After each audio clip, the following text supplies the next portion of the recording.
କୁକୁର ପ୍ରତି ସାବଧାନ। କୁକୁର ଯଦି ନାହାନ୍ତି ସେ ଘରେ ତାହେଲେ କେହି ଗୋଡିଆ କୁକୁର ଅଛନ୍ତି? କିଏ କୁକୁର କୁହନ୍ତୁ ନିଜେ?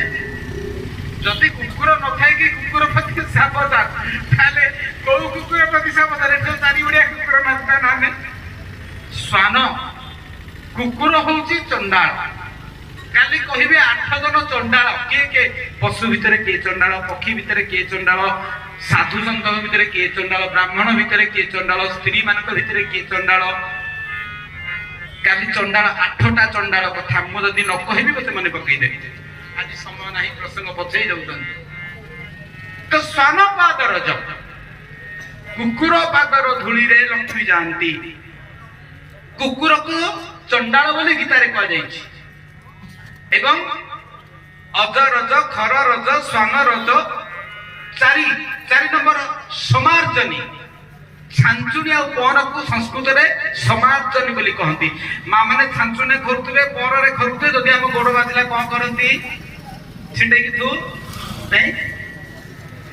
କାହିଁ କରନ୍ତି? କାହିଁ ନ କଲେ ହୁଅନ୍ତାନି? ନାଇଁ, ଇଏ ସଣ୍ଠଣା, ଇଏ ସଂସ୍କାର, ଇଏ ଚଳନି, ଓଡିଆ ଘରର ଚଳନି। ତ ସମାର୍ଜନୀ ରଜ କେତେଟା ପାଦ ହେଲା? ଅଜ, ଖର, ଶ୍ୱାନ, ସମାର୍ଜନୀ। ଆଉ ଗୋଟେ ରହିଲା ନା ଶ୍ରୀଅଙ୍କଣ ଶକ୍ରଂସ୍ଥାପି ହରେତ ଲକି। ଶକ୍ର ଶବ୍ଦର ଅର୍ଥ ଇନ୍ଦ୍ର। ଭାଗବତ ପୁଣି 8ମ ସ୍କନ୍ଧରେ ଲେଖିଲେ ଇନ୍ଦ୍ର ମଧ୍ୟ ଫକୀର ହେଇଗଲା, ଇନ୍ଦ୍ର ମଧ୍ୟ ଗରିବ ହେଇଗଲେ। କୋଉଦିନ ନା ଭାଗବତ 8ମ ସ୍କନ୍ଧରେ ଆଉ ଲକ୍ଷ୍ମୀ ପୁରାଣରେ ଦିଟାଙ୍କ କଥା ଆସନ୍ତି।